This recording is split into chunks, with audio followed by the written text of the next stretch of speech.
The next episode of my Twitch series is a request from Lexi Wolf for an illusion blend-in paint. Check her out live on Twitch where she does lots of art and plays games such as Pokemon and Legends of Zelda.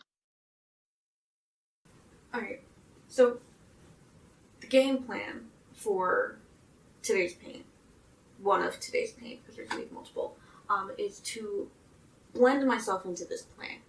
Okay, now I originally was suggested the idea to do a blend-in paint for clothing, so make it look like I'm wearing clothing, but really I'm wearing paint, but it looks like clothes.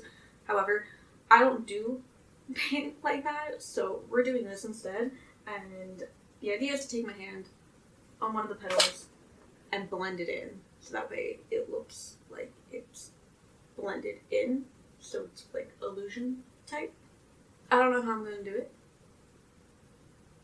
but we're going to do it. So, yeah. Before we get started painting, I do just want to give you guys a quick overview and explain how it is that I'm going about doing these paints. Because the idea and objective is to blend in seamlessly. I should really pick words that I can say. Seamlessly into the paint, or into the background. That can get really hard without having an idea as to what it is that you're supposed to look like, especially if it's something that is extremely highly detailed or something that has a very specific pattern that you need to replicate.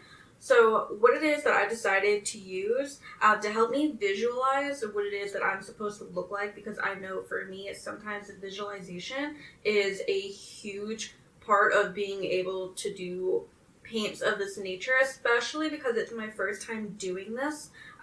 Having a visual as to what it is that I'm supposed to look like helps tremendously. So what I'm going to do is open up an app on my phone called Snapseed. I really like this app because, one, it's free. Also, there is a tool in it that is called double exposure, which is what we're going to use.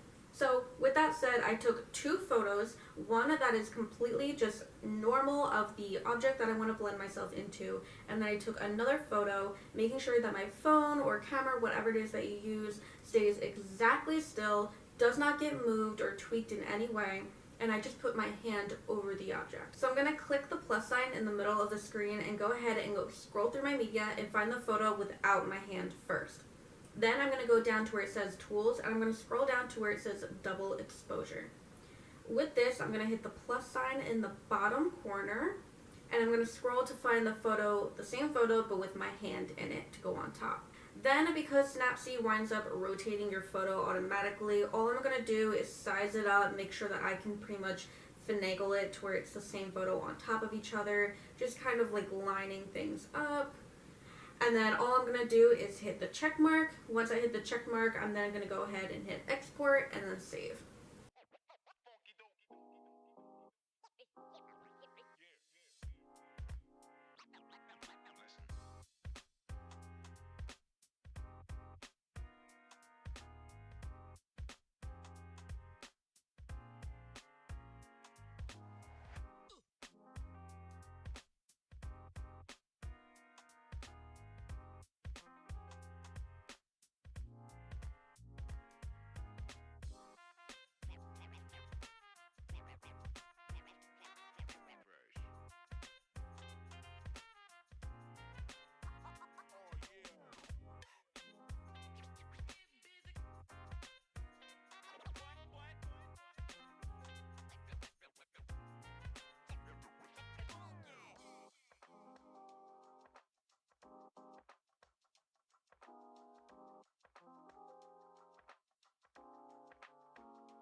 Dude, I cannot express how much my hand hurts so bad right now, the one that's doing the painting. I imagine if this is what a stick and poke tattoo is like, this sucks. Like, from doing this motion, my hand hurts so bad. My wrist is hurting.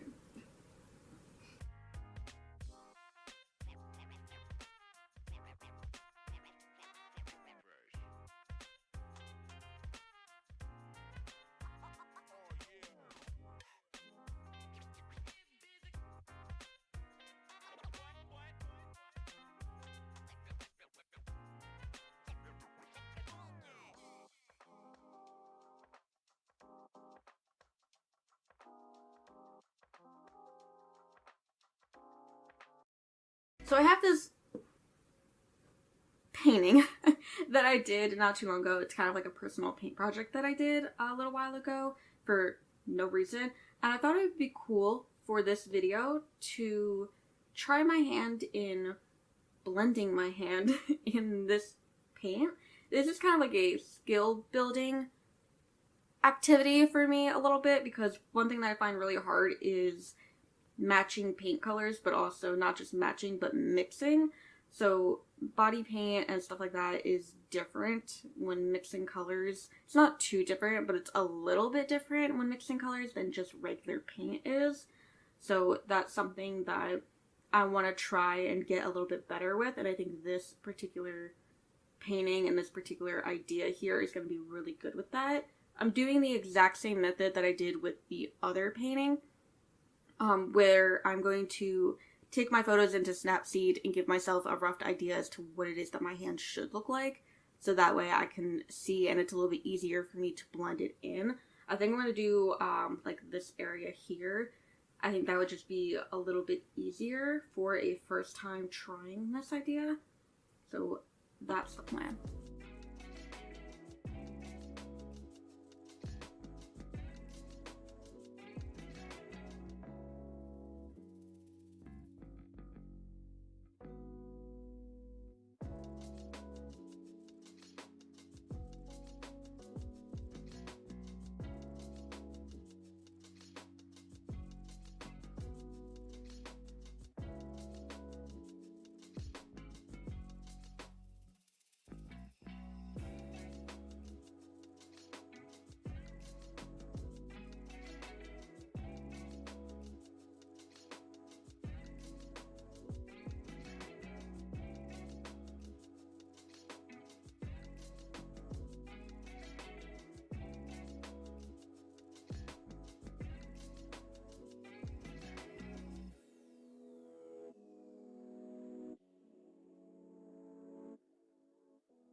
So I didn't necessarily like how that last one turned out, so I decided that I'm going to do another one and kind of try to redeem myself. I have this pattern.